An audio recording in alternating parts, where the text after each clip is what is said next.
I've run I-77 north and south through West Virginia more times than I can count. From Bluefield to Charleston, Charleston to Parkersburg, then back again, hauling everything from lumber to groceries to things I never looked under the tarp for. You learn the road like the back of your hand. Every pothole, every way station, every exit number burned into your brain. That's why when the voice came over Channel 19 asking for a radio check near Exit 0, I figured somebody was pulling a prank or half asleep. There ain't no Exit 0 on 77. Never has been. The number started 1 just past the state line and climbed from there. Everybody knows that. It was one of those nights where the rain didn't fall so much as hang in the air. Thick as creek fog. I was southbound out of Ripley, running a little behind schedule, coffee gone cold hours ago. The CB had been quiet for so long I almost jumped when the squelch broke. Anybody got ears on near Exit 0? I think I done took the wrong damn ramp. The voice sounded young, maybe 30, 35, with that soft southern West Virginia drawl you hear around Beckley. I keyed the mic. Buddy, you must be turned around. There's no Exit 0 on this road. You looking for the toll plaza maybe? A laugh came back, short and dry, like he was trying to convince himself it was funny. Nah, I know where the plaza is. This one just showed up. Came out of the fog like it was waiting on me. No number, no sign, just a ramp curving off to the right. Thought maybe it was new construction. Took it anyway. Stupid, I know. I glanced at my Rand McNally, even though I didn't need to. Page was open to West Virginia like always. My finger traced the blue line of 77. Exit 1, Exit 5, Exit 9, nothing in between that shouldn't be there. Where you at now? I asked. Static for a second, then trees are real close. Pines so thick my high beams just bounce back. And the rain, man, the rain's falling up, like it's coming out of the ground and going back to the sky. My GPS keeps spinning, says I'm in the middle of the Greenbrier and ain't moved in 10 minutes. A chill crawled up my arms that had nothing to do with the heater being broke. I've heard plenty of ghost stories on the CB. Little girl at Bloody Mingo, the nun on the Turnpike, Mothman flapping over 35. Most of it's bored drivers trying to stay awake. But this boy didn't sound like he was telling tales. He sounded scared in a way that makes your own skin remember it can crawl. You need to turn around, I told him. Find a wide spot, whip a U-turn, get back on the interstate. Another laugh, quieter this time. Ain't no wide spots. Roads narrowing, guardrails gone. Just pines and that backwards rain. I can see something moving between the trunks. Tall, keeps pace with me. I ain't stopping. I was coming up on the place where he must have left the highway, somewhere between the 66 and 60 mile markers. Nothing but mountain on one side and the river way down on the other. Fog sat heavy in the valley, glowing orange where my lights hit it. I slowed to 60, then 50, scanning the right shoulder for any break in the guardrail, any sign of fresh asphalt. Nothing, just wet concrete and the same old reflectors blinking back at me like they went on the joke. Talk to me, partner, I said in the mic. What's your 20 now? Dead air. Then a whisper so low I barely caught it. It's looking in the window. After that, nothing. Not static, not wind, just the soft click of an open carrier, like he dropped the mic and never picked it back up. I called for him 3, 4 more times. No answer. I even tried the emergency channel, figuring maybe he switched over. Still nothing. Just the rain and the low hum of my own engine. I rolled on, telling myself he'd found a driveway, turned around, got back on the road behind me. Happens sometimes. Fog plays tricks. People see things that ain't there. But my gut wouldn't settle. Felt like I'd just listened to a man drive straight off the edge of the map. 2 nights later, I was running the same stretch, northbound this time, hauling refrigerators out of Marietta. The weather was clear, stars sharp overhead, moon hanging full and low over the ridge. I wasn't thinking about the kid, not really. Hadn't heard anything on the news, no missing driver reports, nothing on the CB. Figured he'd made it home and was too embarrassed to ever speak of it again. Then I passed mile marker 1. It was just a flash at first, a tug on the steering wheel, like I'd hit a rut, only the road was smooth. The wheel jerked left hard enough I had to fight it back to center. My skin prickled the same way it had 2 nights earlier. I looked in the mirror, expecting to see a blown tire or a deer in the lane. Nothing behind me but red taillights stretching clear to the horizon. The tug came again, stronger. The whole rig wanted to drift toward the median like an invisible hand was laid on the wheel. I downshifted and let the Jake brake slow me, scanning the light side for anything out of place. Fog was starting to gather again, thin at first, curling up from the river like smoke. And there, just past the marker, where the shoulder widens a little before the guardrail starts, I saw it. A ramp. Not a real exit, nothing with signs or stripes, just a strip of black asphalt peeling off the interstate and curving down into the pines. No lights, no reflectors, no number. It hadn't been there 2 nights ago, I'd swear my life on it, but it was there now, slick with moonlight, looking freshly poured and older than the hills at the same time. My foot came off the throttle on its own. The speedometer bled down to 40, 35. The ramp slid past my window slow enough I could read the cracks in it, the way the fog spilled over the edges like water over a dam. I smelled pine sap and wet earth so strong it filled the cab. And for just a second, I thought I saw brake lights far down that curve, red eyes blinking once before the trees swallowed them. The wheel tugged again, harder. The steering felt loose, like the tie rods were made of rope. My logbook slid off the dash and hit the floor. The coffee in my cup lifted an inch and hung there, trembling, before splashing back down. I ain't ashamed to say I prayed out loud, just a jumble of words my granny taught me when I was little. I mashed the throttle and the engine roared, pulling us straight like it understood the danger better than I did. The ramp fell behind, the fog thinned, the wheel went solid in my hands again. I didn't stop till I hit the way station outside of Charleston, sat there with the engine idling till the trooper on duty came out and asked if I was broke down. Told him no, just needed a minute. He looked at me funny, but left me alone. I still drive 77, got to, it's the only way north. But I keep a sharp eye at mile marker 1, especially when the fog starts rising off the river. Some nights the ramp's there, some nights it ain't. Never seen another truck take it, thank God. But every time I pass, the wheel gives that little shiver, like something on the other side is still reaching. And sometimes, late, when the CB is quiet and the moon is low, I'll hear a faint voice break through the static, asking if anyone's near exit 0. I never answer, just turn the squelch up and keep rolling. Because whatever's down that ramp don't give second chances, and I still got miles left to go before I'm ready to find out what the boys saw when the rain started falling upward. I was northbound on the West Virginia Turnpike, just past Princeton, trying to make Bluefield before the weather turned mean. It was late, maybe 2 in the morning, and the sky had been growling for an hour, low thunder rolling down the hollers like empty coal cars.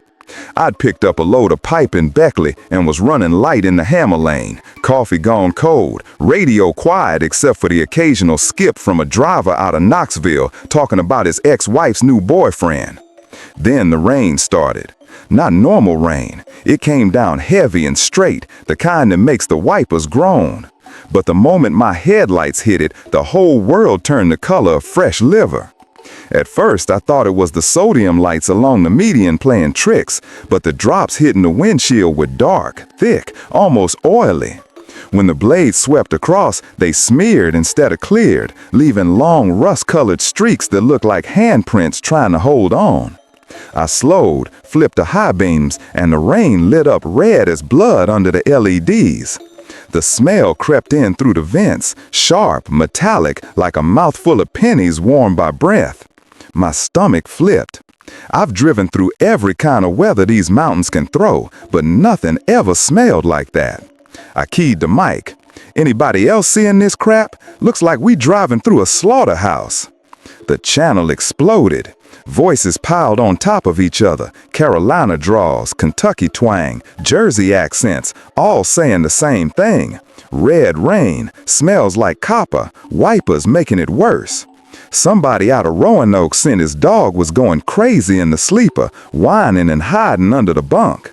Another driver, a woman with a soft Virginia lilt I recognized as Linda Lou, who runs produce out of Tazewell, laughed nervous and said it reminded her of the stories her granny told about the Red Ash mine disaster back in '33, when the whole creek ran crimson for 3 days after the flood took the tipple and half the town with it. Then the voices started dropping off.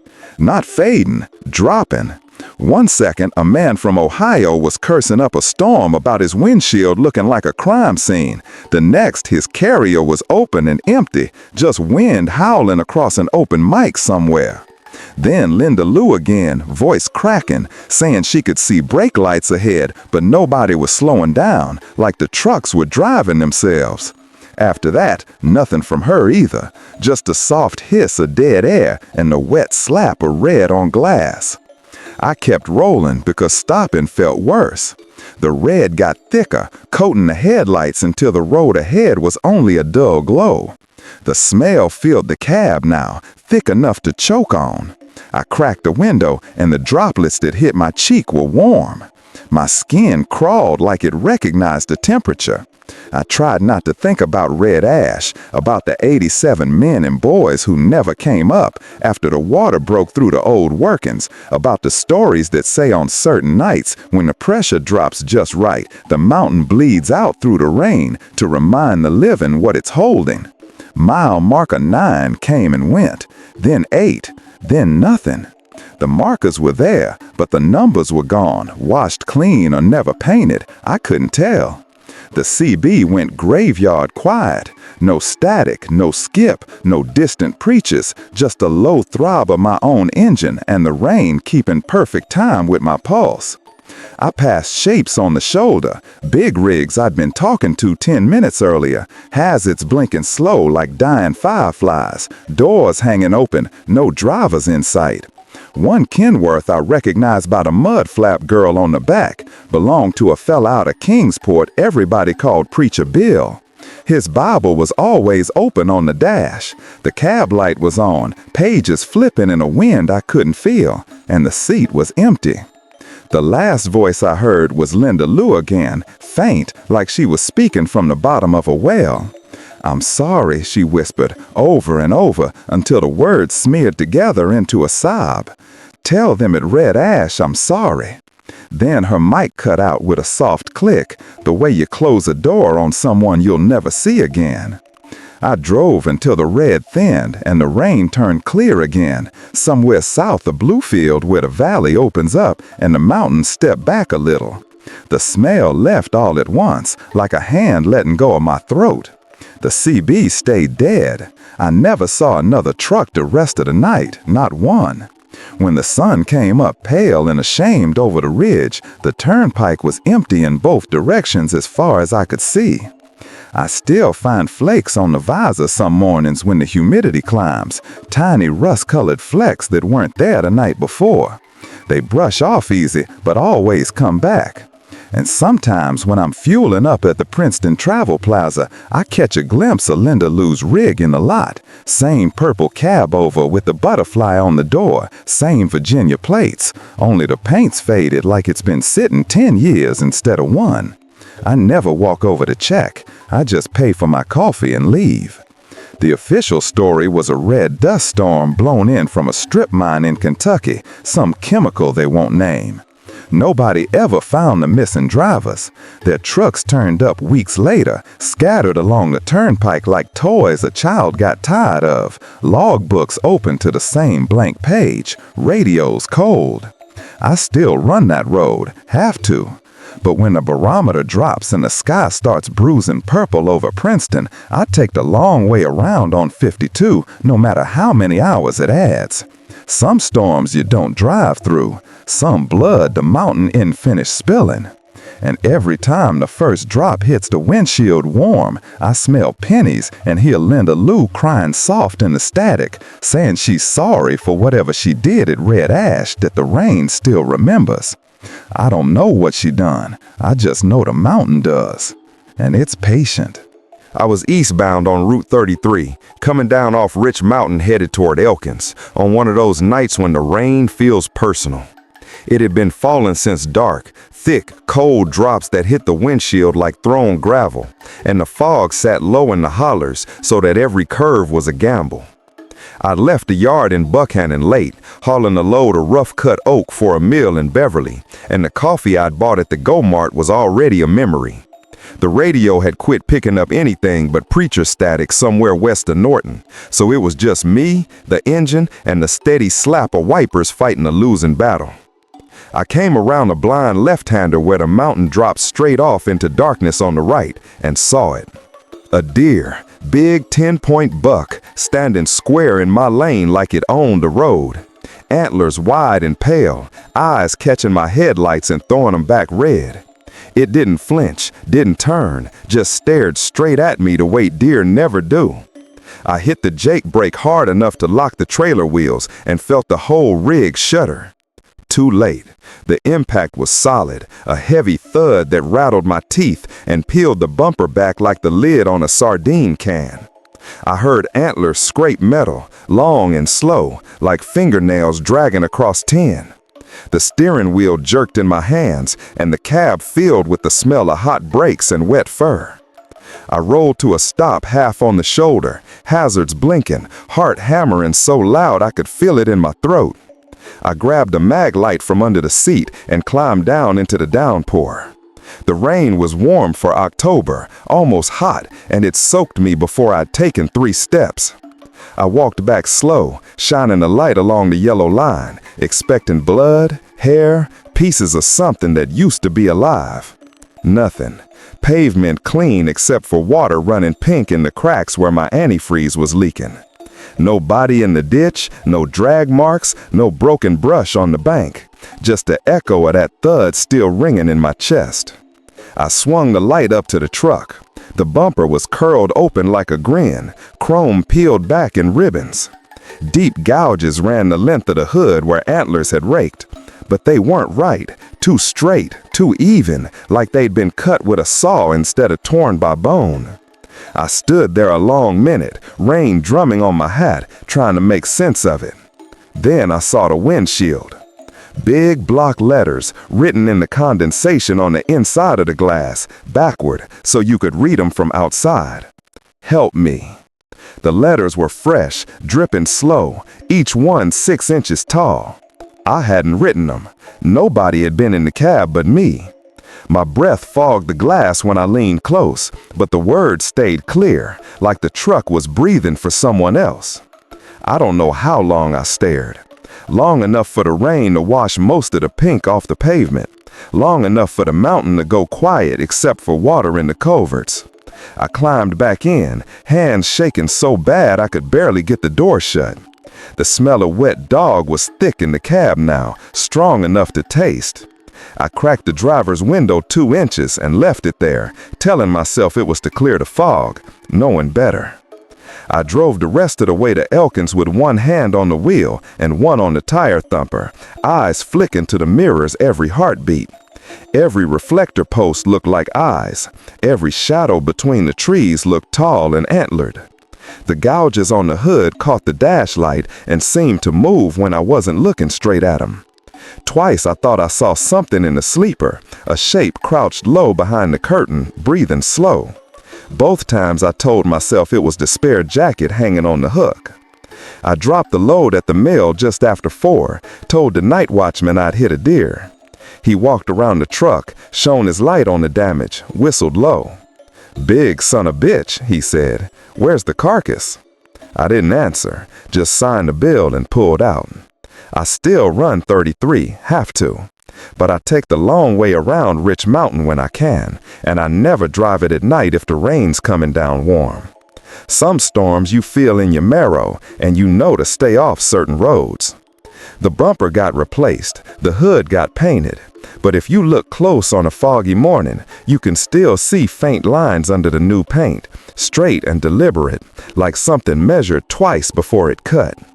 And every time the windshield fogs, I roll the window down all the way now, no matter how cold it is. I keep a rag on the dash to wipe the inside clean before anything has time to write. Because whatever I hit that night didn't die. It just needed a way in, and metal gives easier than people think. Sometimes when the fog sits thick between the trees and the deer start crossing early, I catch a glimpse in the mirror. Tall shapes standing in the lane behind me, head tilted, antlers dragging the ground like it's too heavy to hold up anymore. I never slow down. I never look long. I just keep driving and try not to think about the way the seatbelt on the passenger side stays damp no matter how many times I wipe it dry, or the faint handprints, too long, too thin, that show up on the inside of the glass when the rain turns warm and the night goes quiet. I still don't know whose voice wrote those words. I just know it wasn't finished asking. I was southbound on Route 19, somewhere between Summersville and Beckley, on a night so dark the headlights felt like a prayer nobody was answering. The rain had been falling for hours, steady and cold, the kind that soaks through your bones and makes the cab feel smaller with every mile. I'd left the yard in Twarksburg late, chasing a load of drywall to a job in Princeton, and the coffee in my thermos had gone bitter 100 miles back. The CB was quiet, just the occasional crackle of distant lightning riding the airwaves. I had the AM dialed low, hunting for anything to keep me awake. A ball game, a weather report, one of those fire and brimstone preachers who sound like they've already seen the end and didn't much care for it. The static broke around Hico, sharp and sudden, like someone yanked a plug and shoved another one in its place. A voice came through, loud enough to make me flinch, deep and raw, the kind of voice that's hollered across too many tent revivals and graveyard shifts. James Robert McCoy, it said, clear as a bell through the hiss. Born February 3rd, 1976. You think the mountains don't talk, boy? You think the rain don't remember? I damn near put the rig in the ditch. Nobody calls me James Robert except my mama when she's mad, and she's been dead since '04. My handle on the door says J.R. McCoy, nothing more. I reached for the dial, heart already climbing my throat, but the voice kept going, louder now, like the speaker was pressed right against my ear. You walked away from that wreck on 52 in '09, he roared, and the rain answered, drumming harder. Left that boy in the guardrail and never looked back. Told yourself the fog took the blame. Told yourself nobody saw. I did look back. I swear I did. It was black ice, middle of the night, a kid in a pickup too fast for the curve. I felt the impact, saw the tail light spin, heard the metal scream. By the time I got stopped and ran back, the car was gone, folded around a tree like paper. No boy, no body, just blood on the asphalt, already washing away. State police said he must have crawled off and died in the woods. Never found him. Never found the car either, not really. I told myself it was a dream brought on by no sleep and bad coffee. Never told a soul. The preacher knew. He listed them like he was reading from a book I'd burned years ago. The money I took from the church fund when I was 16 and my daddy was dying slow. The woman in Charleston I left without a note. The lies I told my wife before she finally left for good. Every secret I'd buried under miles and years came spilling out in that gravel road voice, each word timed perfect with the thunder, so the whole mountain seemed to shout amen. I twisted the dial hard, 87.9, 101.5, 5:50 a.m., every station nothing but him. Same voice, same cadence, same fire. I punched the power button, the radio went black. The voice kept coming through the speakers anyway, low now, almost gentle, like a father disappointed but not surprised. And the worst one, James Robert, he whispered, and the rain slowed to a hiss. The one you still taste when you wake up gasping. You remember her name. I do. Lord help me, I do.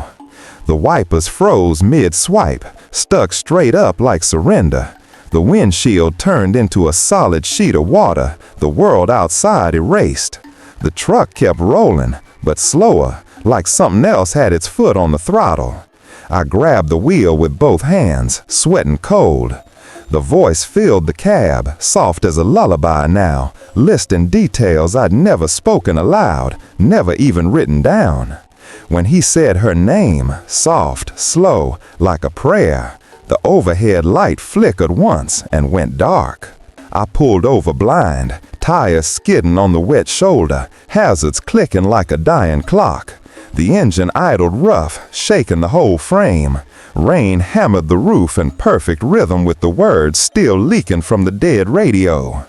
I sat there in the dark and did the only thing I had left. I folded my hands on the wheel and whispered into the dark, voice cracking like a kid caught stealing. "I'm sorry," I said. "I'm so damn sorry." The silence that followed was worse than the shouting. Then the radio clicked once, soft, like a man clearing his throat. The wiper started again, slow and steady. The rain eased to a drizzle you could almost call gentle. 5 seconds later, it stopped altogether. The clouds parted just enough to show a handful of stars, cold and indifferent. I drove the rest of the way to Princeton with the radio fuse pulled and the windows down, letting the night air scrape the smell of brimstone off my skin. Dropped the load at dawn and never took another run that direction if I could help it. But some nights, when the storm sits heavy on the ridge and the static creeps back into the speakers even when they're unplugged, I hear him tuning up. Same voice, same patient thunder. He never starts with my name anymore. Just waits until I'm good and alone, then picks up wherever we left off. I still pull over when it happens, still say the words out loud into the dark. Sometimes the rain quits, sometimes it don't. And every time I pass the mile marker where I whispered sorry the first time, the wipers hesitate just a hair, like they're listening for the next verse. I got plenty left he ain't sung yet. And the mountains remember every one. I never believed the stories about Rest Area Mary. Not really. You hear a lot of things on the CB after midnight. Women crying in the median, children waving from overpasses that ain't had railings since the 70s, truckers who vanish between 2-mile markers that are only half a mile apart. Most of it's loneliness wearing a ghost costume. But Mary was different. Every old head on the Turnpike knew her name, swore by her. Warned the new boots the same way they warned about black ice or the curve at Chelian, where the river fog comes up fast and eats your headlights. They said she only showed when the rain came down straight and hard, the kind that feels like punishment. Said she'd knock soft 3 times and ask if you'd seen her little boy. Said the rest area she was looking for burned to the ground in the summer of '78 with 23 souls inside, and she's been walking the shoulders ever since. I laughed it off the first 5 years I ran that road. Then, one night in late October, I stopped laughing. I was southbound out of Charleston, running empty after dropping a load of sheet steel in Bale. The storm hit just past the Burnsville exit, rain so heavy it sounded like gravel poured on the roof. I'd planned to push through to Beckley, but the wipers gave up and the coffee had gone cold hours ago, so I took the ramp for the little rest area at mile marker 74. The one with the crooked picnic tables and the vending machines that still take quarters.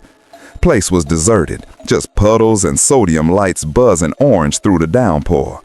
I backed into the far slot, nose facing out like always, and killed the engine. The silence that rushed in after was thick enough to chew.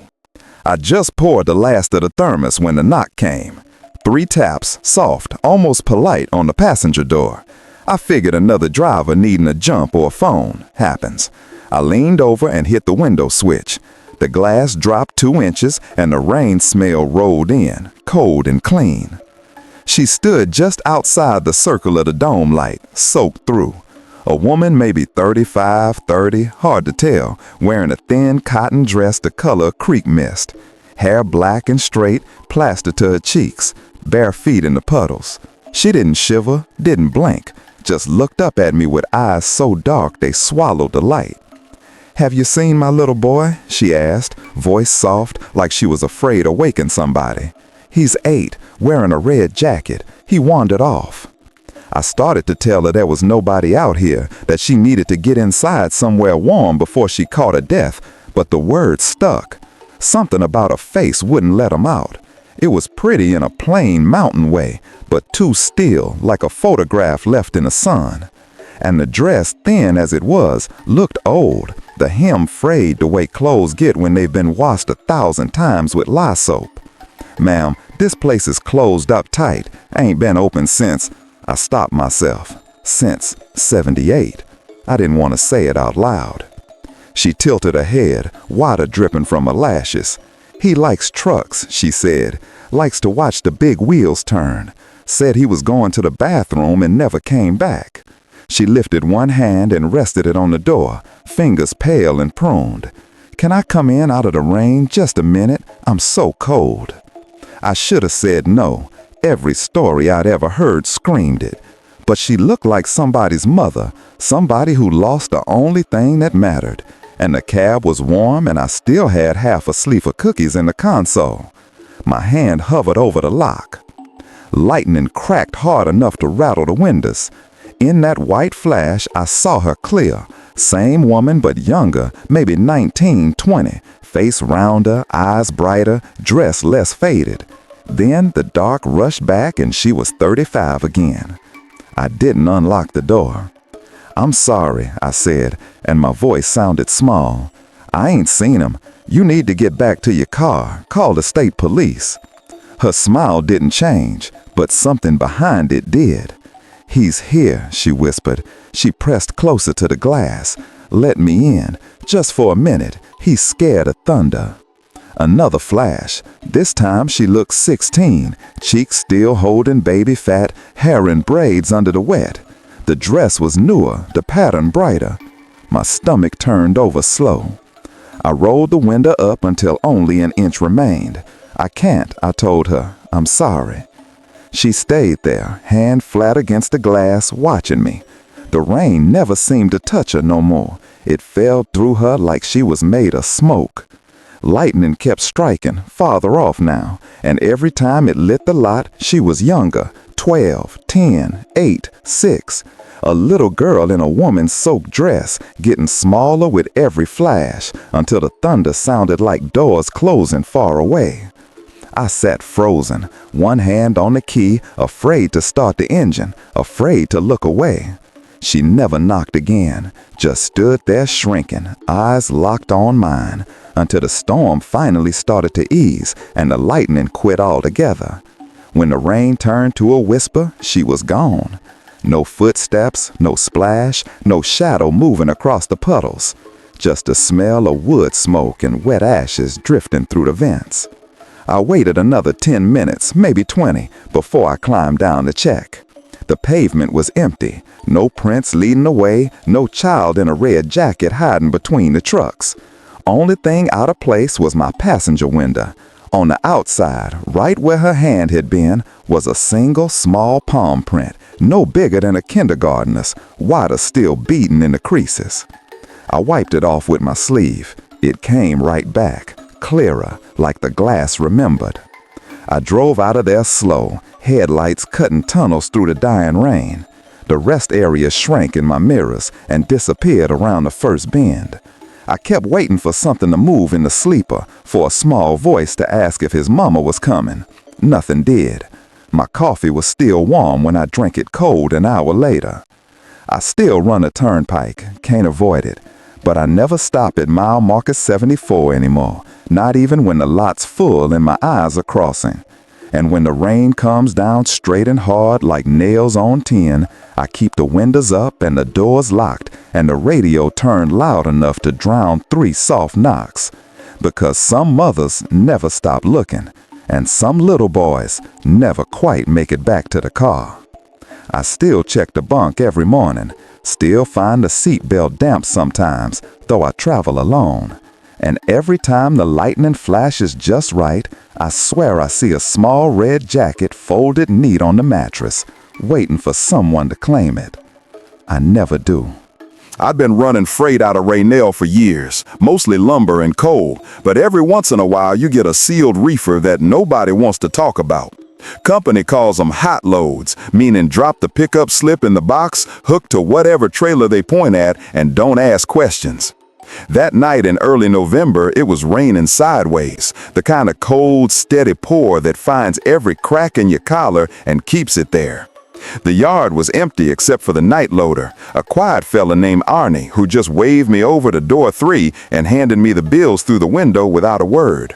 Trailer was already sealed, red plastic bands tight, no markings except a stenciled number on the side, 8147. Reefer unit humming low, set to 32 degrees. I glanced at the thermometer on the dock, 40 and dropping. Figured somebody was hauling produce or flowers, maybe Christmas stuff early. I hooked up, did my walk around, and pulled out towards 64 with Knoxville on the manifest. The first hour was peaceful enough. Rain drumming soft on the roof, tires hissing through puddles, heater finally chasing the chill off my boots. I stopped at the little Exxon in Sam Black Church for coffee and a pack of smokes. Checked the seals again out of habit. Still tight. Reefer still purring. I rolled on, windows cracked just enough to keep the glass clear. Radio turned low to an AM preacher out of Lewisburg talking about the wages of sin. His voice faded in and out with the hills, like the mountains themselves were deciding what I needed to hear. Somewhere past Charmco, deep in that stretch where the cell towers give up and the hollers close in tight, the temp gauge on the reefer started climbing. Slow at first, 1 degree, 2, then faster, 35, 38, 42. Outside temp was holding steady at 39. I could see the frost starting on the guardrails. I tapped the dash like that might fix it. No dice. 48, 51. The unit was still running, fan blowing cold, but the needle kept creeping like something inside was warming the whole box from the skin out. That's when I heard the breathing. It came through the bulkhead faint, like a big dog asleep behind the wall. Slow inhale, long pause, slow exhale. Rhythmic, patient. I turned the radio off, listened harder. Inhale, pause, exhale. Deep enough that I felt it in the seat more than heard it, a low vibration that matched the idle of the engine but didn't quite. I told myself it was air in the lines, maybe a baffle loose inside the reefer, something rattling with the road. Happens sometimes. I cracked the window wider to let the rain noise drown it out. Didn't help. The breathing kept time with the wipers. Inhale on the upstroke, exhale on the down. By the time I hit the big curve at Riepert, the gauge read 62, and the breathing had grown heavier, wetter, like lungs full of creek water. I could hear a faint whistle on the exhale, the kind you get when somebody's nose is broke and never set right. My skin started crawling in earnest. I reached back and thumped the bulkhead with my fist, hard, 3 times. The breathing paused, long enough for my heart to skip, then started again, slower, almost thoughtful, like whatever was back there was listening back. I didn't stop at the regular spots, didn't dare. Just kept rolling, foot a little heavier, watching the mirror for blue lights that never came. The reefer hit 75 degrees, and the fan kicked into high gear trying to cool it, blowing cold air into the cab that smelled faintly of wet leaves and iron. The breathing got louder with every mile, filling the sleeper behind me until I couldn't tell if it was one set of lungs or more. Sometimes it sounded like 2 rhythms overlapping, one deeper, one higher, like a parent and child sharing the same dark space. Just past Meadow Bridge, there's a wide gravel pull-off where the log trucks park to chain up. Empty that night, just a single sodium light buzzing orange over potholes full of rainwater. I wheeled in hard, set the brakes, and sat there a minute listening. The breathing was right behind my head now, slow and steady, patient as Sunday. I grabbed my flashlight and tire thumper, climbed down into the downpour, and walked back to the trailer like I was heading to my own hanging. The seals were still intact, red plastic bright under my light. I broke 'em anyway, hard hammering so loud I figured whatever was inside could hear it too. Pulled the doors open slow. The reefer light came on automatic, harsh white that made everything look sick. Empty. Not a box, not a pallet, not even a scrap of cardboard. Just clean white walls and aluminum floor slick with condensation. And handprints. Dozens of them. Wet, perfect handprints smeared across every surface. Some low like a child's, some stretched high near the ceiling where no grown man could reach without standing on something. Palm prints, fingerprints, streaks where fingers had dragged slow like whoever made them was feeling their way in the dark. They were fresh, water still beating, running in thin trails toward the floor. I stepped up inside, boots echoing loud in that cold box. The prints went all the way to the front wall and stopped. No footprints on the floor, no scratches, no blood. Just hands reaching, pressing, searching. And the breathing. It was louder inside, coming from everywhere and nowhere, rolling off the walls like the trailer itself was a lung. Inhale, pause, exhale. Slow enough to count the seconds between. I swung the light into every corner, under the rails, up into the reefer vents. Nothing. But the prints were still dripping, and every time a drop hit the floor, the breathing hitched just a little, like it noticed. I backed out fast, pulled the doors shut, and slapped new seals on with fingers that wouldn't stop shaking. Climbed back in the cab and sat there soaking wet, staring at the bulkhead like it might open up and show me what I'd missed. The temp gauge was already dropping, 70, 65, 60. The breathing faded with it, growing softer, further away, until it was just a memory riding under the engine noise. I drove the rest of the way to Knoxville at 95, hazards brinking half the time because I couldn't keep it steady. Dropped the trailer at the cold storage yard on Alcoa Highway just after sunrise. Kid at the dock signed for it without looking up from his phone. I asked if he wanted me to open it so they could check. He shrugged, said sealed loads get sealed receipts, and that was that. I watched him tow 8147 through the big roll-up door and into the warehouse. Never saw it again. I still smell wet leaves sometimes when the reefer on a new trailer kicks on. Still catch myself listening for that second rhythm under the fan noise. And every time I roll through Rainelle after dark, I take the bypass around the yard, even if it adds 20 miles. Some loads you don't ask about. Some doors you only open once.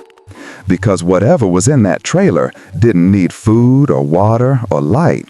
It just needed to get where it was going. And I reckon it did. I still feel those handprints on my back some nights, high up between the shoulder blades where my own arms can't reach. Like something still trying to hold on, waiting for the next sealed trailer, the next empty box, the next driver lonely enough to ignore a gauge that climbs when it shouldn't. I ain't never hauled another hot load out of Rainelle, and I never will. But sometimes, when the temperature drops and the rain starts soft, I swear I hear breathing behind the bulkhead of whatever trailer I'm pulling. Slow, patient, waiting for me to get curious again. I was running north on Route 52 out of Bluefield, chasing daylight that had already quit on me. The load was light, just a couple skids of tile for a church in Williamson, but the sky was heavy. The kind of low gray that presses down on the mountains like a hand over your mouth. Rain started soft around Yeager, then thickened until the wipers couldn't keep up and the world outside the windshield turned into running paint. I had the radio off, nothing but gospel and static that far back in the hills anyway. Just the steady slap of the blades and the low growl of the engine talking to itself. That's when the mile markers started lying. First one I noticed was 66. Clean white numbers on green metal, standing straight where the shoulder widened a little. I blinked and kept rolling. I've driven 52 since I got my CDL in '99. The numbers start at 1 down near the Virginia line and climb slow into the 70s by the time you hit Williamson. There ain't no 66 going north. Never has been. I figured I was tired. Maybe crossed into some county road without noticing and let it go. A mile later, another sign slid past, 65. I felt it then, a cold twist low in my gut. The rain picked up, drumming harder, like it was keeping time. I watched the odometer. 1 mile exactly, and there was 64, bright as new. Then 63. Each marker perfect, no rust, no bullet holes, no leaning from years of drunk sideswiping them. The numbers dropped steady as a heartbeat, and every time one passed, the rain thickened until the high beams just lit up a wall of silver needles. By 50, I was sitting forward, knuckles white on the wheel. By 40, I had the window cracked, letting the wet slap my face to keep me sharp. The road hadn't changed, same curves, same hollers, same faded center line I could drive blindfolded. But the signs kept counting down, patient as death. I tried the CB, spun through every channel, nothing but hiss. My cell phone showed no service, even though I was less than a mile from the tower at Panther. The truck felt heavier, like the trailer was filling up with something I couldn't see. At marker 20, the temperature dropped so fast the windows fogged on the inside. I wiped a clear streak with my sleeve and saw 19 slide by, then 18, 17, faster than miles should allow. The wipers started missing beats, hanging at the top of the arc like they were scared to come back down. I was doing 80 on a road that'll kill you at 60 when it's dry. Didn't care. Just wanted to outrun whatever waited at the bottom of the count. Marker 10 came and went, then 9, 8. The rain turned sideways, blowing uphill against gravity. Trees bent inward, branches scraping the roof like fingernails. I smelled coal smoke and wet earth and something older, like a mine entrance left open too long. My teeth started chattering even though the heater was roaring. Marker 3 flashed past. I floored it, 90, 95, the engine screaming. Marker 2, marker 1, then nothing. No zero, no sign, no sudden drop-off, just the same wet road stretching ahead between black walls of pine.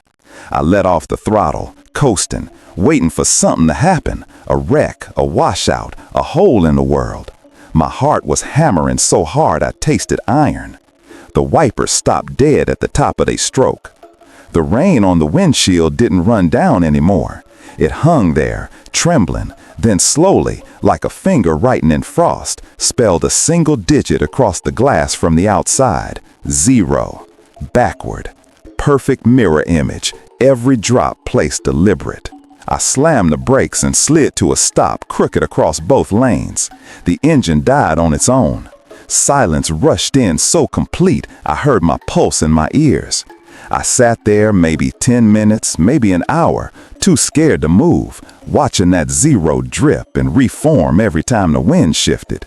The smell of coal smoke got stronger, sweet and sickening, like the mountain itself was breathing through a cold stove. My teeth started chattering even though the heater was roaring. Marker 3 flashed past. I floored it, 90, 95, the engine screaming. Marker 2, marker 1, then nothing.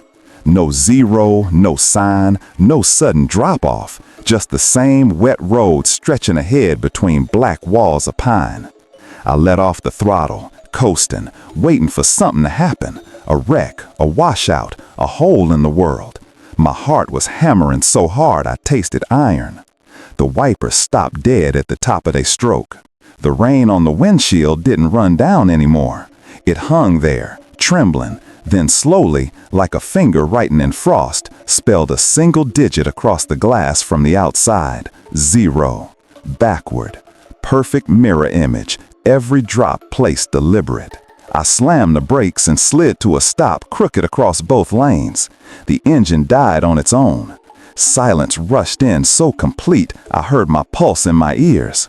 I sat there maybe 10 minutes, maybe an hour, too scared to move, watching that 0 drip and reform every time the wind shifted. The smell of coal smoke got stronger, sweet and sickening, like the mountain itself was breathing through a cold stove. My teeth started chattering even though the heater was roaring. Marker 3 flashed past. I floored it, 90, 95, the engine screaming. Marker 2, Marker 1, then nothing. No zero, no sign, no sudden drop-off, just the same wet road stretching ahead between black walls of pine. I let off the throttle, coasting, waiting for something to happen, a wreck, a washout, a hole in the world. My heart was hammering so hard I tasted iron. The wipers stopped dead at the top of their stroke. The rain on the windshield didn't run down anymore. It hung there, trembling, then slowly, like a finger writing in frost, spelled a single digit across the glass from the outside. 0. Backward. Perfect mirror image, every drop placed deliberate. I slammed the brakes and slid to a stop crooked across both lanes. The engine died on its own. Silence rushed in so complete, I heard my pulse in my ears. I sat there maybe 10 minutes, maybe an hour, too scared to move, watching that zero drip and reform every time the wind shifted. The smell of coal smoke got stronger, sickening, like the mountain itself was breathing through a cold stove. My teeth started chattering, even though the heater was roaring. Marker 3 flashed past. I floored it, 90, 95, the engine screaming. Marker 2, marker 1, then nothing. No zero, no sign, no sudden drop-off, just the same wet road stretching ahead between black walls of pine. I let off the throttle, coasting, waiting for something to happen, a wreck, a washout, a hole in the world. My heart was hammering so hard I tasted iron. The wipers stopped dead at the top of their stroke. The rain on the windshield didn't run down anymore. It hung there, trembling, then slowly, like a finger writing in frost, spelled a single digit across the glass from the outside. 0. Backward. Perfect mirror image, every drop placed deliberate. I slammed the brakes and slid to a stop crooked across both lanes. The engine died on its own. Silence rushed in so complete I heard my pulse in my ears. I sat there maybe 10 minutes, maybe an hour, too scared to move, watching that zero drip and reform every time the wind shifted. The smell of coal smoke got stronger, sickening, like the mountain itself was breathing through a cold stove. My teeth started chattering, even though the heater was roaring. Marker 3 flashed past. I floored it, 90, 95, the engine screaming. Marker 2, marker 1, then nothing. No zero, no sign, no sudden drop-off, just the same wet road stretching ahead between black walls of pine. I let off the throttle, coasting, waiting for something to happen, a wreck, a washout, a hole in the world. My heart was hammering so hard I tasted iron. The wipers stopped dead at the top of their stroke. The rain on the windshield didn't run down anymore. It hung there, trembling, then slowly, like a finger writing in frost, spelled a single digit across the glass from the outside. 0. Backward. Perfect mirror image, every drop placed deliberate. I slammed the brakes and slid to a stop crooked across both lanes. The engine died on its own. Silence rushed in so complete I heard my pulse in my ears. I sat there maybe 10 minutes, maybe an hour, too scared to move, watching that zero drip and reform every time the wind shifted. The smell of coal smoke got stronger, sickening, like the mountain itself was breathing through a cold stove. My teeth started chattering, even though the heater was roaring. Marker 3 flashed past. I floored it, 90, 95, the engine screaming. Marker 2, marker 1, then nothing. No zero, no sign, no sudden drop-off, just the same wet road stretching ahead between black walls of pine. I let off the throttle, coasting, waiting for something to happen, a wreck, a washout, a hole in the world. My heart was hammering so hard I tasted iron. The wipers stopped dead at the top of their stroke. The rain on the windshield didn't run down anymore. It hung there, trembling, then slowly, like a finger writing in frost, spelled a single digit across the glass from the outside. 0. Backward. Perfect mirror image, every drop placed deliberate. I slammed the brakes and slid to a stop crooked across both. I was running north on 19, coming up out of Beckley toward the New River Gorge Bridge on a night when the sky looked bruised and the thunder rolled like coal cars coupling in the dark. Lightning kept cracking open the clouds, showing the hills for a heartbeat at a time, then dropping everything back into black.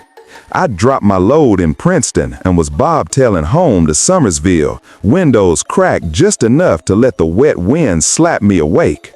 The radio was dead. Even the Jesus stations out of Oak Hill had gone to bed. Just me, the diesel, and the smell of ozone riding heavy in the air. About 5 miles south of the bridge, where the road narrows and the guardrail is nothing but a suggestion, I saw him standing on the shoulder with his thumb out. Tall man, broad through the shoulders, wearing a dark green company jacket same as mine, same mud on the boots, same faded ball cap pulled low. I run for a small outfit out of Fayetteville. There's only 6 of us on the roster, and I knew every face. This wasn't one of them. But the jacket had our names stitched over the pocket in the same red thread my wife put on mine the Christmas before she left. I slowed, more out of curiosity than kindness, because in 28 years nobody's ever worn our colors except us. Lightning stitched the sky again, bright enough to burn the dark away for a full second. That's when I saw his face. It was mine. Older, maybe 10, 15 years, lines cut deep around the eyes, skin gray like creek clay after a flood, and blood, dark, thick, running from the corners of his mouth steady as a faucet. He lifted his head and looked straight at me through the windshield, and his eyes were mine too. Same muddy hazel my mama always said looked like river water in March. Only these eyes were tired in a way I hadn't earned yet, like he'd already driven every mile I still had left and then some. I damn near put it in the ditch. By the time I got stopped on the shoulder, he was already at the passenger door, pulling the handle like he'd ridden with me 1,000 times. I don't know why I unlocked it. My finger just hit the button before my brain caught up. He climbed in slow, water pouring off him in streams, bringing the smell of wet iron and turned earth. The cab light didn't come on when he opened the door. It never has worked right, but I swear the darkness inside got thicker, like it recognized him. He sat quiet, hands in his lap, staring straight ahead. Water pooled on the rubber mat and soaked into the seat. I could feel the cold coming off him the way you feel it off a headstone in January. "Where you headed?" I finally managed, voice cracking like a kid's. He turned his head, slow, deliberate, and smiled with my own mouth. Blood coated his teeth. "Same place you are, son," he said, and Lord help me, it was my voice too, only worn thin, like a tape left too long in the sun. Thunder rolled over us so hard the truck shook. I put it in gear and pulled back onto the road because sitting still felt worse than moving. My hands were slick on the wheel. Every time the lightning flashed, I caught him in the corner of my eye, sitting calm, dripping, watching the windshield wipers like they were counting down to something. I tried talking, anything to fill the cab. Asked his name, asked if he was hurt, asked why the hell he looked like me. He never answered direct, just little things, quiet. "You still take 60 home past canvas? You still keep that picture of your daughter taped above the visor? You still pretend you ain't scared of dying alone?" Every question hit like a nail. I ain't told nobody about my little girl in years. She was 6 when her mama took her to Ohio. The picture's gone now. I took it down the night I turned 40 and realized she wouldn't recognize me anymore. Mile marker 70 came and went. The bridge lights glowed up ahead, orange and steady, cutting through the rain. I started looking for a place to pull off, somewhere wide, somewhere with lights and maybe another truck. My skin felt too tight, like something inside me was trying to crawl out and sit beside him. Just past the visitor center, there's a scenic overlook nobody uses after dark. I eased onto the gravel, tires crunching loud in the quiet, set the brakes and turned to him, trying to keep my voice level. "End of the line, buddy. You gotta get out." He didn't move at first, just looked at me with those dead river eyes. Then he nodded once, slow, like I'd finally said something he'd been waiting to hear. "Fair enough," he whispered, "but you'll be right here yourself one day. Same rain, same mud, same empty." He reached for the handle. The door opened on its own, or maybe the wind caught it. Cold rushed in, thick with the smell of wet leaves and river rot. He stepped down, boots squelching, and closed the door soft as a coffin lid. I sat there a long minute, scared to look. When I finally did, the seat was empty. No water, no mud, no blood. The cushion was dry as bone. But the smell stayed, sweet, sour, dead. And when the next flash of lightning came, I saw him standing at the edge of the overlook, staring down into the gorge like he was measuring the drop. I left rubber getting out of there. Didn't slow down till I hit the county barn in Summersville and sat under the floodlights with the engine running till the sun came up gray and tired. I looked for him after. Checked every mirror, every shadow, every reflection in the chrome. Nothing. Told myself it was lack of sleep, bad coffee, maybe a stroke coming on. But 3 weeks later, I found a passenger seat belt soaked through. Dark water beaded on the nylon like it had just happened. And sometimes, when the storms roll down off Galley Mountain and the cab gets real quiet, I'll feel the truck settle on the right side, just a little, like somebody heavy climbed in while I wasn't looking. I still drive that road, have to. But I keep the passenger door locked now, and I took the company jacket off the hook in the sleeper, hung it in the closet at home where I don't have to see it.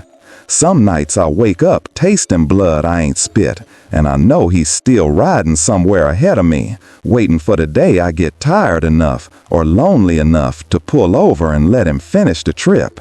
Because every mile I put behind me, he's already driven, and every year older I get, the mirror shows a little more of his face under mine.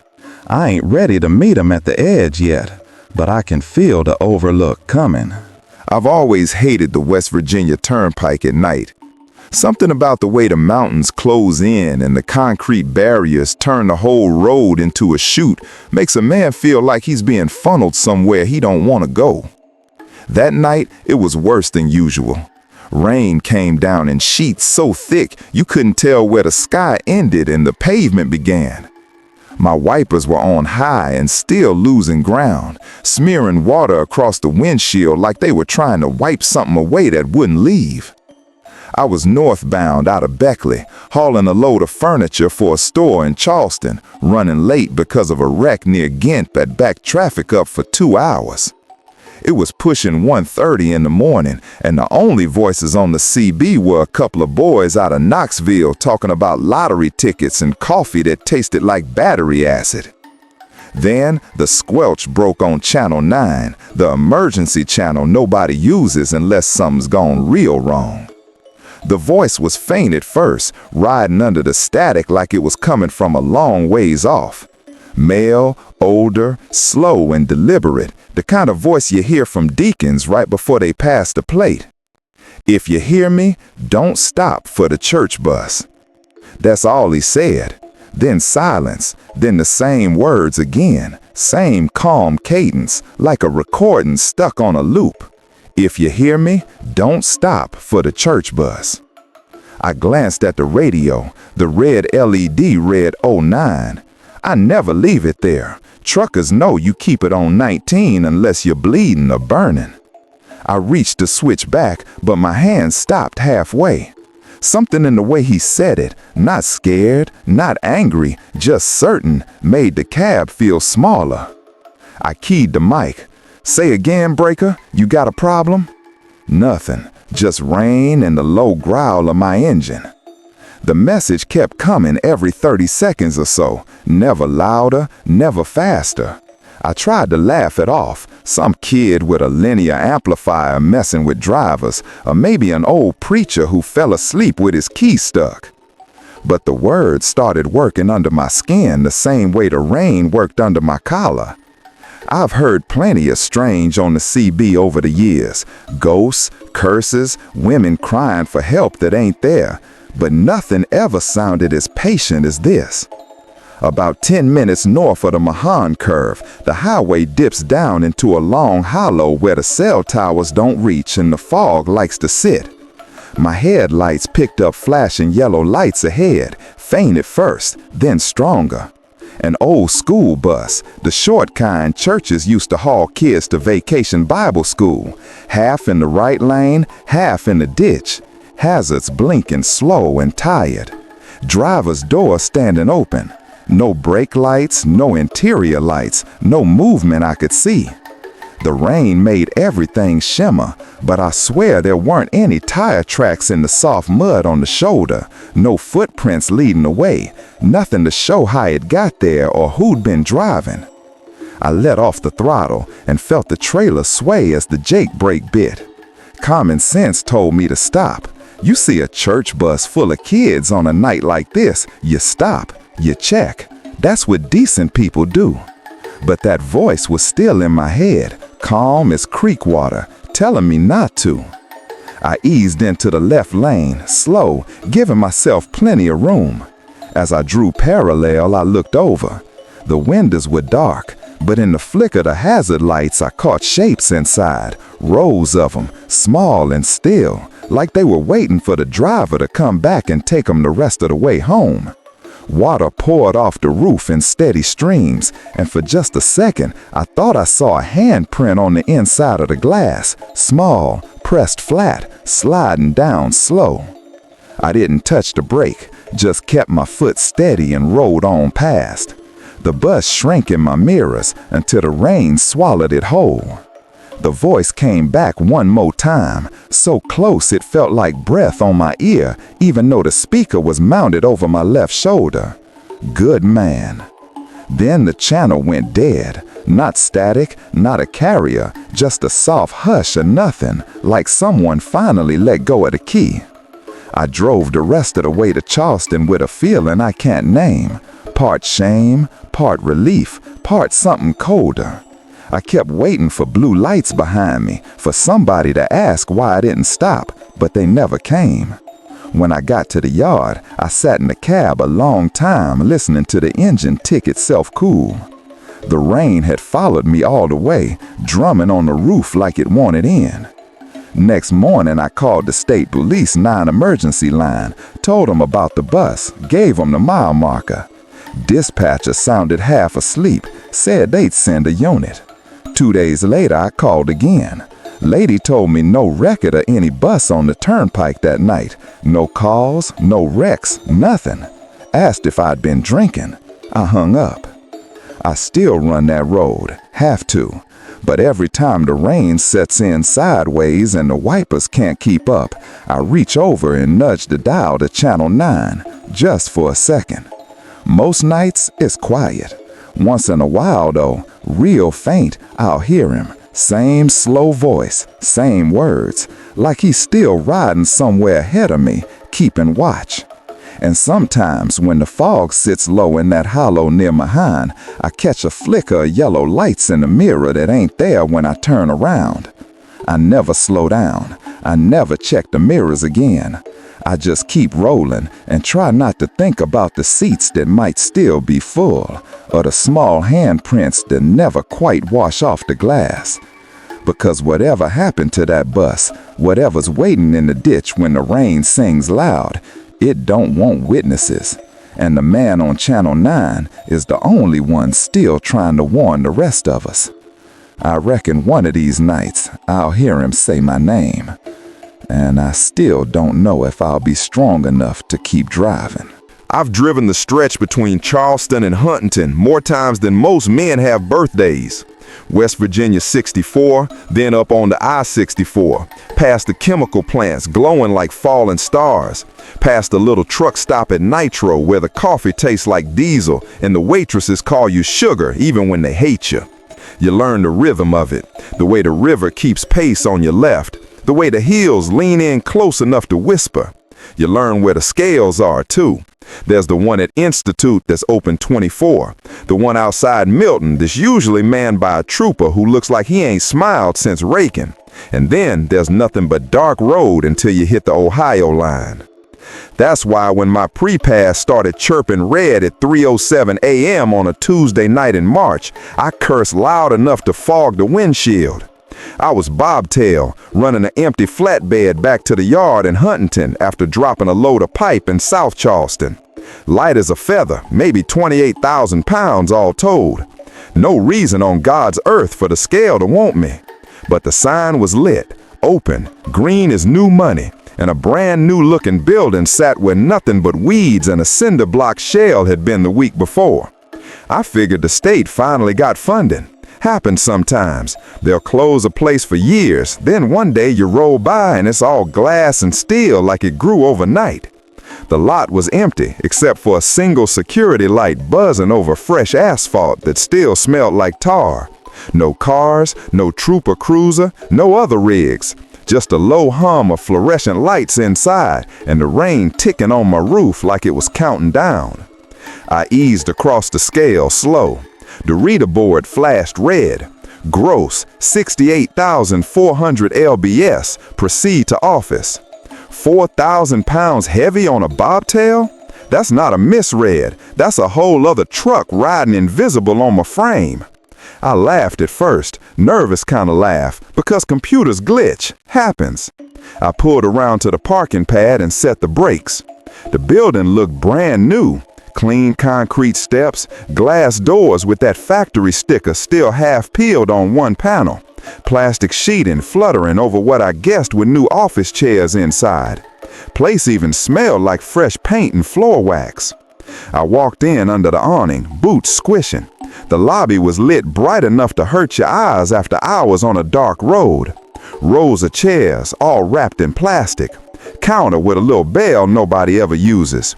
A big digital clock on the wall read 3:11 a.m. in red numbers. And footprints. Wet, bare human footprints coming in the front door, crossing the brand new tile and heading straight through a door marked employees only. They were small, maybe a woman's size, and the water hadn't even started to dry. Hello? My voice echoed funny, too loud in that clean emptiness. No answer. I rang the bell anyway. Ding. Nothing.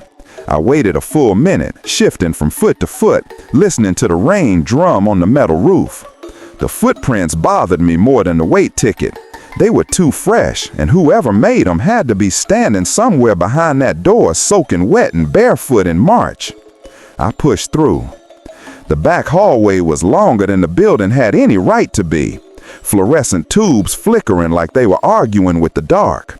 More footprints, same size, leading past empty offices with new desks still wrapped in cardboard. Past a break room with a single folding chair unfolded in the middle like somebody sat there watching the door. At the far end was an exit sign glowing red. The footprints stopped at the threshold. Water smeared like the person had been dragged the last couple feet. The door was propped open with a brick. Beyond it, nothing but mountain fog so thick it looked solid. I stepped outside. The fog swallowed everything past 10 feet. No parking lot, no interstate noise, just the smell of wet leaves and coal dust, and that cold, sour smell you get when the river's high. The exit door closed behind me with a soft click I felt in my teeth. When I turned around, the building was dark. Not off, dark. Windows boarded from the inside with old plywood, paint peeling, graffiti from 1998 still legible, class of 99 rules. The brick that had held the door was gone. The concrete pad under my boots was cracked and buckled, weeds growing through like nobody had parked here in 20 years. I stood there long enough for the rain to soak clean through my jacket. My breath came out white. Somewhere downhill, an owl called once and shut up like it thought better of it. I don't know how I found my truck. The fog shifted just enough to show me the shape of it sitting alone in a gravel lot choked with briars. My rig looked older somehow, rust I hadn't noticed that morning blooming along the fenders. I climbed in, hands shaking so bad I could barely get the key in the ignition. The dash clock read 3:34, 23 minutes gone. My logbook lay open on the passenger seat with a fresh entry in handwriting that wasn't mine. Stopped, WV dot scale MM58, 23 minutes. The ink was still wet. I drove out of there slow, half expecting the lot to vanish behind me. When I hit the interstate again, the rain had led up to a drizzle. The real scale at Institute showed me 28,000, right where I should have been. I stopped anyway, walked inside on legs that still felt borrowed. The night clerk, a woman named Darlene, who's worked there since Moses, took one look at my face and poured me coffee without asking. "You see something?" she said, quiet. I told her about the weight, the building, the footprints. Told her about the fog and the way time slipped. She listened without blinking, then reached under the counter and slid a Polaroid across to me. Faded, corners curled.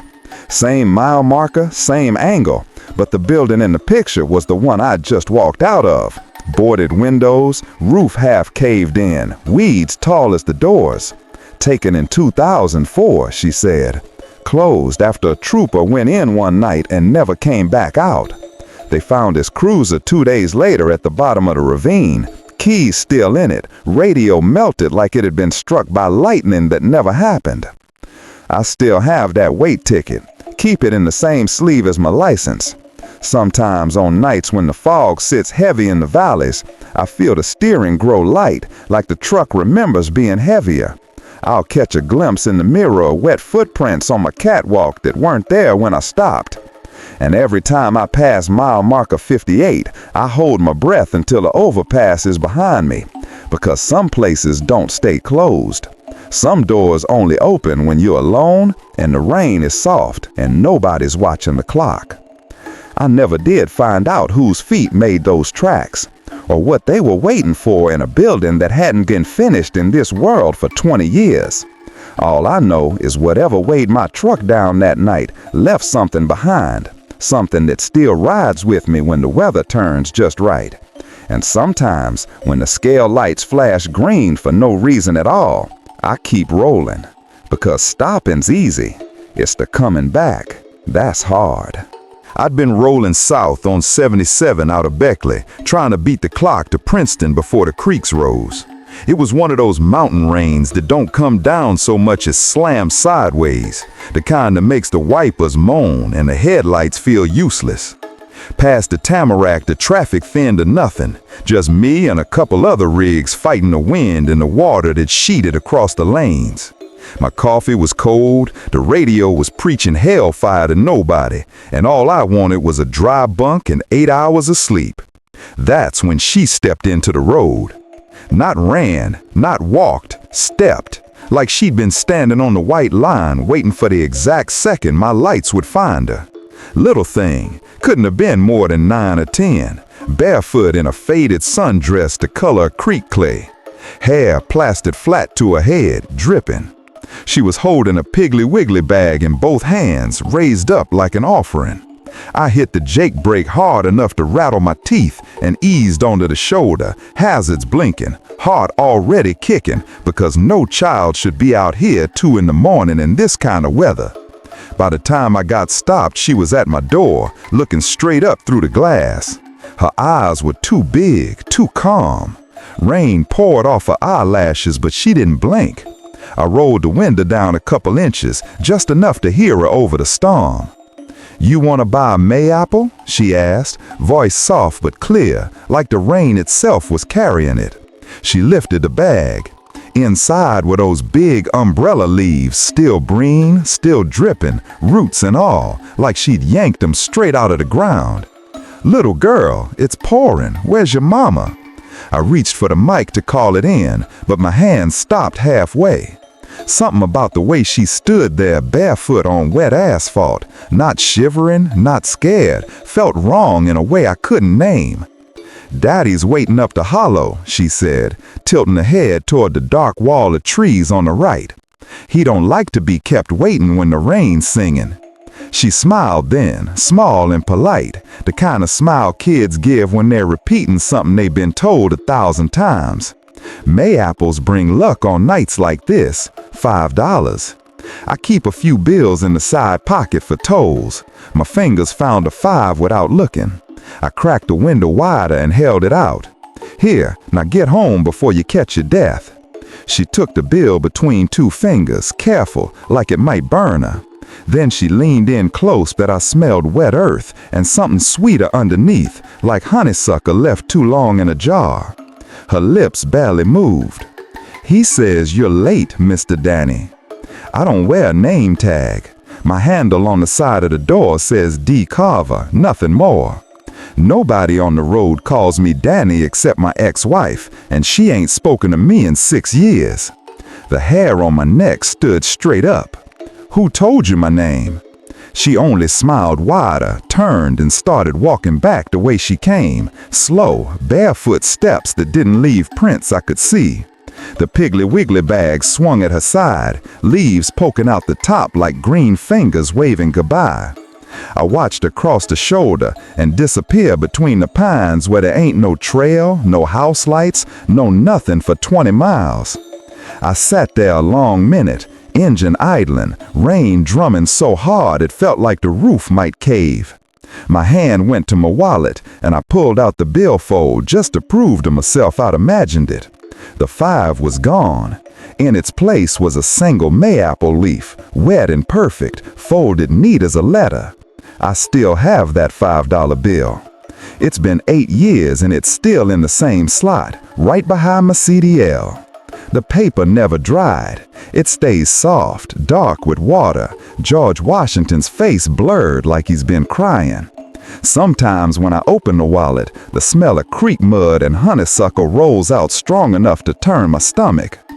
After she left, I tried to laugh it off. Told myself some local kid was playing a prank, that her daddy was parked just out of sight waiting to scare the next trucker for gas money. But I never saw headlights, never heard another engine. I called it in anyway, gave the troopers the mile marker. They checked, found nothing. No child, no footprints, no mayapple plants within half a mile. They only grow deeper in the hollows this time of year. A week later, I was in the same stretch, daylight this time, clear skies. I pulled over where I'd seen her, walked the shoulder with a flashlight even though the sun was high. The asphalt was clean, no scuff marks, no bare feet, no sign anybody had ever stood there. But 20 feet into the woods, half buried under leaf litter, I found a rusted metal sign almost swallowed by briars. Faded green paint, hand-lettered, Hollow 4, private. The numbers were worn, but I could just make out a name underneath, D. Carver, same as mine. My granddaddy's name. He worked the coal camps back in the 30s, died before I was born. They say he disappeared one rainy night walking home from the tipple, left a wife and 3 kids and never a body found. I ain't never told anybody that part. Some nights when the rain sets in hard and I'm running empty through Riley County, I keep the passenger window cracked just a hair. I tell myself it's for air, but really it's because I'm listening. Listening for small bare feet on wet pavement, for the rustle of a Piggly Wiggly bag, for that soft voice asking if I want to buy luck. And every time I pass mile marker 72, the $5 bill in my wallet gets a little heavier, a little wetter, like something on the other side of the leather is still holding on. I don't know what she meant when she said I was late. I don't know whose holler she came from, or why my name was waiting on that old sign. All I know is on the nights when the rain sings the loudest, I drive a little faster, keep both hands tight on the wheel, and pray I make it to the next county before whatever's waiting up that hollow decides I'm late enough. Because some debts don't care how many years you put between you and the mountain, and some little girls never quite make it home. I've been hauling coal and freight up and down these mountains for 23 years, long enough that most nights blur together like the white lines on wet asphalt. But there's one run I still can't shake, One stretch of Route 52 south of Matewan, where the rain came down so hard it felt like the sky was trying to drown the whole holler. It was late October, the kind of cold, wet night that gets under your skin and stays there. My wipers were on high and still losing the fight, slapping back and forth like they were scared of what was out there in the dark. I was running empty, bobtail, just trying to get home to Williamson before the creeks rose and took the low roads with them. The radio was nothing but static. Even the preachers out of Logan had given up. Just me, the engine noise, and that steady drumming on the roof that makes you feel like you're sealed inside a tin coffin rolling through nowhere. That's when I saw her. My high beams caught a flash of white on the right shoulder, moving slow against the guardrail. At first I thought it was a deer that had got turned around in a storm, but then the shape straightened up. A woman, barefoot, wearing nothing but a thin cotton nightgown plastered to her like wet paper. She wasn't walking forward, she was walking backward, heel toe, smooth as if someone had her by the hair and was dragging her along an invisible line. Her arms hung limp at her sides, swaying with each step, and her head was tilted a little too far back, like she was looking up at the rain and drinking it. I let off the throttle and hit the hazards. You don't leave a woman out here like that, not in this kind of weather. Hypothermia'll kill you faster than any wreck. I was already reaching for the mic to call it in when she did something that turned my blood cold. She stopped. Just stopped dead in the middle of my headlights, maybe 30 feet ahead. Then, real slow, her head rotated on her neck. Not a quick turn, not like any human movement I've ever seen. It kept going, past where it should have stopped, until she was staring straight back at me upside down, rain pouring off her face. And she smiled. A wide, knowing smile, like she recognized me from somewhere I'd never been. I slammed the brakes harder than I meant to, tires howling on the wet road. By the time the rig shuddered to a stop, she was moving again, backward, same steady pace, same soaked nightgown flapping around her legs. She passed right alongside my door, close enough that I could see the water streaming off her bare feet, close enough that I should have been able to read the expression on that turned around face.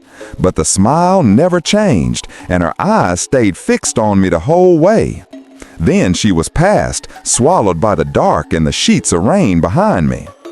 I sat there a long minute, heart hammering so loud I could hear it over the engine.